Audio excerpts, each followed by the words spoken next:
Vážené paní učitelky, vážený pane učiteli, milí spolužáci, 28. červen není vyznačen v kalendáři jako státní svátek ani jako významný den. Pro nás, kteří chodíme do školy, je ale každoročně dnes nejdůležitějším dnem v roce. Na tento den se ve velké většině těšíme hned od 1. září.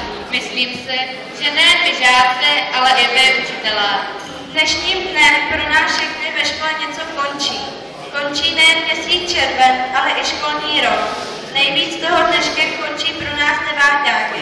Pro nás je dnešní den totiž naším posledním dnem na této škole.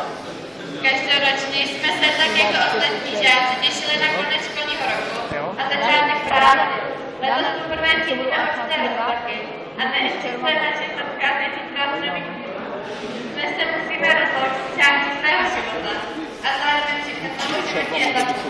Od dnešního dne budeme na svou základní školu jen vzpomínat na to, co se nám podařilo, co jsme vyvedli, na kamarádství, na společné průšvihy, na vás, učitele, ke kterým jsme byli mockrát velmi kritiční a měli jsme pocit, že toho, co po nás chcete, je moc a že je to zbytečné a že nás vlastně trápíte. Neumíte si představit, kolikrát by si nás říkali, že se už strašně těšíme na konec tohoto utopení.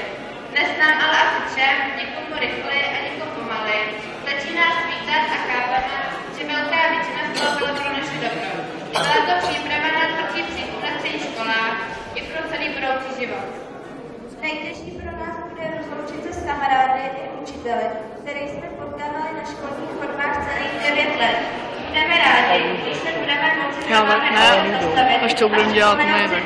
Když jsme byli ještě malí a vlastně mimo školu neměli moc svých starostí. Za nás všechny vám přeji krásné prázdniny plné sluníčka, pohody a nezapomenutelných zážitků. A také vás poprosíme, držte nám palce, ať ten život zvládneme. Rádi bychom, abyste si alespoň trochu užili na dnešní vystoupení.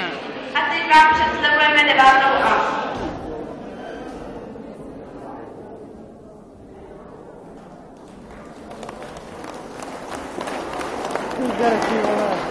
Kurva, to jsou hrozný tristě.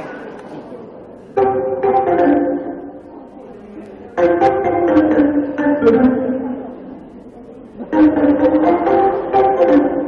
už se ho dají